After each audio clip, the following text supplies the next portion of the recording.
Film शुरू होती है एक बिजी रेलवे स्टेशन से कहीं यूनाइटेड स्टेट्स में। भीड़ के बीच हमें मिलता है एडी, एक शांत सच्चा इंसान जो पिछले करीब 20 सालों से यहाँ काम कर रहा है। तभी एक औरत आती है, नाम है लिंदा, और वो एडी से एक टिकट मांगती है। Destination Mike Heights. अब यहीं से कहानी इंटरेस्टिंग होती है। वाह वाह वर्ड। एडी रुक जाता है। 20 साल की नौकरी में उसने ऐसा कोई स्टेशन का नाम नहीं सुना। वो कामली बोलता है, ऐसा कोई स्टेशन नहीं है। लेकिन लिंदा झुकती नहीं। वो इंसिस्ट करती है। वो हर रोज उसी ट्रेन से, उसी स्टेशन से, उसी टाइम पर जाती है। ये सुनकर एडी का माथा घूम जाता है। वो पूछता है टाइमिंग्स के बारे में। लिंदा बताती है 3 ट्रेन जाती है रोज, एक 9:19 पर, दूसरी बाकर 19 मिनट पर और आखिरी 5:19 पर। एडी सिस्टम चेक करता है और जब वो ऊपर देखता है, लिंदा गायब। बस ऐसे ही हवा में। शिफ्ट खत्म होने के बाद एडी अपने कोवर्कर चार्ल्स को ये बात बताता है, लेकिन चार्ल्स ने भी माइक हाइट्स का नाम कभी नहीं सुना। वो इसे मजाक की तरह उड़ा देता है। चार्ल्स है ही ऐसा,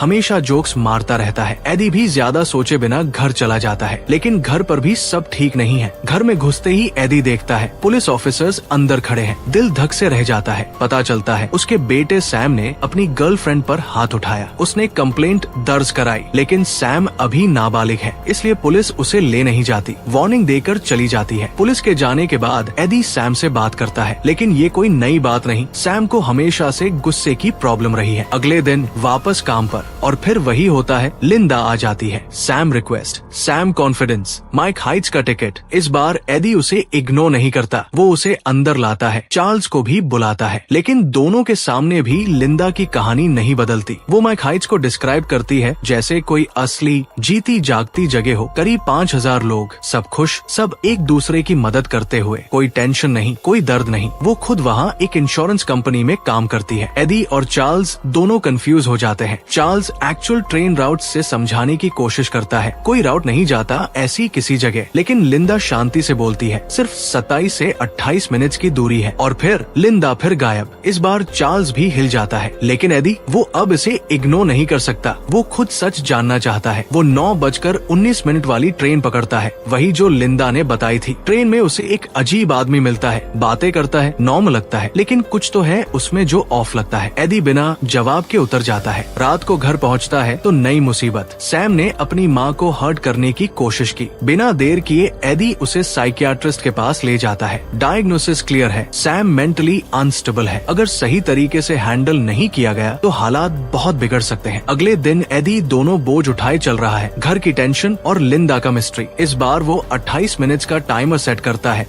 और उसी ट्रेन में बैठता है। ट्रेन चलती है, वही अजीब आदमी फिर दिखता है। एडी खिड़की से बाहर देखता है और एक पल के लिए लिंदा दिखती है बाहर, और फिर गायब। एडी पूरी तरह अलर्ट हो जाता है, नजरें घुमाता है, लिंदा कहीं नहीं। टाइमर चलता रहता है। ठीक 28 मिनट बाद वो अजीब आदमी उठता है, ट्रेन के दरवाजे की तरफ बढ़ता है और दरवाजा ट्रेन चलते हुए खुद ब खुद खुल जाता है। एडी सन्न रह जाता है। वो चिल्लाता है, एक और कदम मत उठाना, गिर जाओगे। लेकिन वो आदमी बिना सोचे कूद जाता है। एडी भी कूद जाता है और जैसे ही वो लैंड करता है, वो देखता है कि वो अकेला नहीं है। कई पैसेंजर्स कूदे हैं, सब एक ही डायरेक्शन में जा रहे हैं। एडी उनके साथ चलता है और फिर वो कदम रखता है एक ऐसी जगह जो बस अनरियल है। एक खूबसूरत शहर, रोशन, शांत, हर तरफ मुस्कुराहटे, हर कोई दूसरे की मदद कर रहा है। कोई दर्द नहीं, कोई टेंशन नहीं, सब कुछ परफेक्ट। एडी को पहली बार लगता है जैसे उसके कंधों से सालों का बोझ उतर गया हो। वो एक रेस्टोरेंट में जाता है। वेट्रेस बड़े प्यार से वेलकम करती है। एडी टी ऑर्डर करता है, लेकिन वेट्रेस उसे अपना बनाया हुआ एप्पल केक भी ऑफर करती है। एडी एक बाइट लेता है और रुक जाता है। इतना अच्छा खाना उसने जिंदगी में नहीं खाया। रेस्टोरेंट से बाहर निकलते ही एक कपल उससे टकराता है। वो फौरन माफी मांगते हैं और खुशी से बताते हैं आज हमारी शादी है। एडी मुस्कुराता है, बधाई देता है और आगे बढ़ता है। सब कुछ बहुत परफेक्ट है, इतना परफेक्ट कि एडी को डाउट होने लगता है, क्या ये सब उसके दिमाग का खेल है। तभी उसे लिंदा मिलती है। लिंदा शांति से बोलती है, नहीं,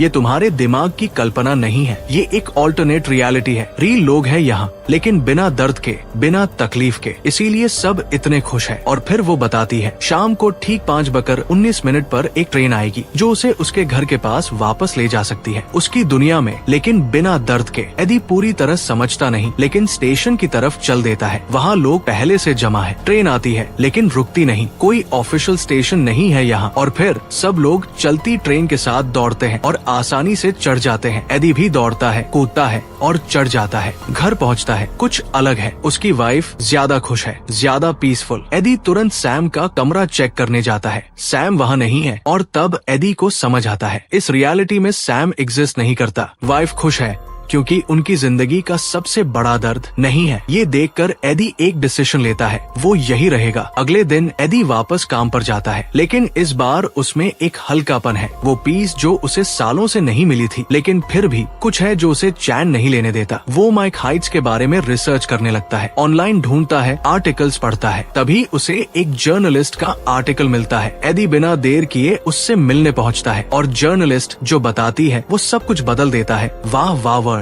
वो बताती है माइक हाइट्स ओरिजिनली सिर्फ एक कॉन्सेप्ट था, एक जीनियस आर्किटेक्ट का सपना, एक ड्रीम सिटी। लेकिन प्रोजेक्ट कभी अप्रूव नहीं हुआ, कभी बना नहीं। लेकिन रूमर्स थे। रूमर्स की उस आर्किटेक्ट ने किसी तरह इस सिटी को एक दूसरी रियलिटी में बना दिया। लोग उसके पास आए थे क्लेम्स लेकर कि वो वहाँ गए हैं। जर्नलिस्ट ने खुद भी जाने की कोशिश की, लेकिन ट्रेन के दरवाजे उसके लिए नहीं खुले। तब उसे समझ आया सिर्फ कुछ खास लोगों को ही वहाँ जाने दिया जाता है, बाकी सबके लिए वो जगह बस एक खाली मैदान है। फिर जर्नलिस्ट ने एडी को एक फोटोग्राफ दिखाई। वो लिंदा की फोटो थी और उसने बताया लिंदा उसी आर्किटेक्ट की बेटी है जिसने माइक हाइट्स का सपना देखा था। जब वो सपना टूटा, जब वो आर्किटेक्ट गुजर गया, लिंदा उस सपने को जीने की जिद पर अड़ गई और एक दिन लिंदा गायब हो गई। कोई ट्रेस नहीं, कोई एक्सप्लेनेशन नहीं। अब एडी जानता है वो कहाँ गई। एडी काम पर वापस आता है, रिसर्च जारी रहती है। एक दिन चार्ल्स से बात होती है। पता चलता है इस रियलिटी में चार्ल्स की शादी हो गई है, 3 बच्चे हैं। ये सुनकर एडी के अंदर कुछ हिलता है। उसे सैम याद आने लगता है, प्रॉब्लम्स नहीं, सिर्फ बेटा। और उसी पल एडी को एहसास होता है ये दुनिया कितनी भी परफेक्ट हो, सैम के बिना अधूरी है। वो वापस जाएगा चाहे कुछ भी हो। एडी फिर 9:19 की ट्रेन लेता है माइक हाइट्स की तरफ। सब कुछ वैसा ही है। Sam restaurant, Sam waitress, Sam Apple cake, Sam couple जो टकराता है। और तब एडी को रियलाइज होता है ये जगह एक लूप में है। सब कुछ रीसेट होता रहता है, सब कुछ रिपीट होता रहता है। एडी घबरा जाता है, लिंदा को ढूंढने लगता है, कहीं नहीं है। थककर वो एक पार्क में बैठ जाता है। पास में एक कपल अपने बच्चे के साथ खेल रहा है। वो बच्चा देखता है एडी और उसकी छाती भर आती है। सैम, लिंदा नहीं मिलती। एडी 5:19 की ट्रेन लेकर घर वापस आ जाता है। रात को नींद नहीं आती। अचानक वो उठता है। सैम के कमरे से आवाजें आ रही है, लेकिन ये कमरा तो इस रियलिटी में होना ही नहीं चाहिए। वो धीरे धीरे अंदर जाता है। कमरा पूरी तरह सफेद है। एक टीवी है, पुरानी वीडियो टेप्स का ढेर। एडी एक टेप लगाता है। स्क्रीन पर आता है छोटा सैम, हंसता हुआ, खेलता हुआ, बड़ा होता हुआ। हर मोमेंट एडी को अंदर से तोड़ता है। आंखों से आंसू बह निकलते हैं, क्योंकि अब वो समझ गया है कितना भी टूटा हो रिश्ता, वो अपने बेटे से प्यार करता है। उसे वापस जाना है। अगले दिन एडी फिर माइक हाइट्स जाता है। इस बार वो लोगों से बात करता है और धीरे धीरे एक हिडन ट्रूथ सामने आती है। यहाँ हर कोई अपनी रील दुनिया में टूटा हुआ था, ब्रोकन था, और इस जगह ने उन्हें एक सेकंड चांस दिया, एक वजह दी जीने की।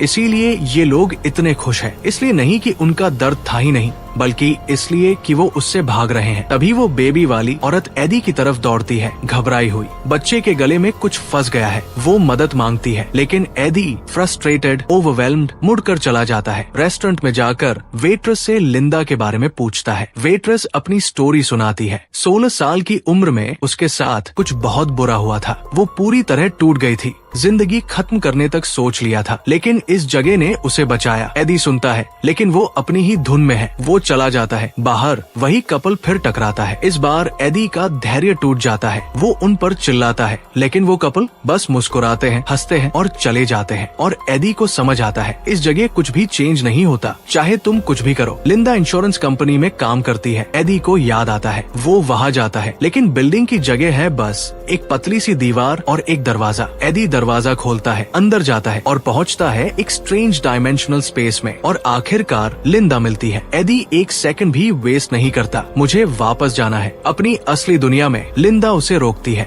यहाँ तुम बेटर लाइफ जी सकते हो, कोई दर्द नहीं, कोई तकलीफ नहीं। लेकिन एडी को परफेक्ट लाइफ नहीं चाहिए। उसे अपनी लाइफ चाहिए अपने बेटे के साथ। उसका डिटर्मिनेशन देखकर लिंदा मान जाती है। दोनों बाहर आते हैं, पार्क में बैठते हैं। लिंदा पूरी सच्चाई बताती है। उसके पिता ने सच में एक शहर का सपना देखा था। जब वो सपना टूटा, वो भी टूट गए, लिंदा उसे एक्सेप्ट नहीं कर पाई। उसने ढूंढा, सर्च किया और इस ऑल्टरनेट रियलिटी तक का रास्ता खोज निकाला। यहाँ उसने माइक हाइट्स बनाया, इसे मल्टीपल पैरेलल वर्ल्ड से कनेक्ट किया, लेकिन एक रूल बनाया, सिर्फ वो लोग एंटर कर सकते हैं जो पूरी तरह टूटे हुए हों, क्योंकि ये जगह उन्हें सेकंड चांस देने के लिए है। इसीलिए खुश लोग यहाँ नहीं आ सकते। इसीलिए यहाँ सब इतने काइंड है, क्योंकि सबने रियल दुनिया में बहुत कुछ झेला है। सब बताने के बाद लिंदा एडी को आखिरी वार्निंग देती है, अगर तुम वापस गए दर्द होगा, सैम मुश्किल रहेगा, जिंदगी आसान नहीं होगी। एडी बिना एक पल रुके बोलता है, मुझे पता है, फिर भी जाऊंगा। लिंदा कहती है, शाम की ट्रेन लो, तुम अपनी असली दुनिया में वापस पहुंच जाओगे। रात को एडी ट्रेन में बैठता है। वो अजीब आदमी फिर है। इस बार वो खुलता है, बताता है रियल लाइफ में वो एक डेंजरस क्रिमिनल था। उसने बहुत लोगों को हर्ट किया, बुरे चॉइसेस किए। आखिरकार गिल्ट ने उसे तोड़ दिया। उसने सब कुछ खत्म करना चाहा, लेकिन पहले इस जगह मिल गई और अब भी वो अपने पास्ट से भाग रहा है। एडी चुप रहता है,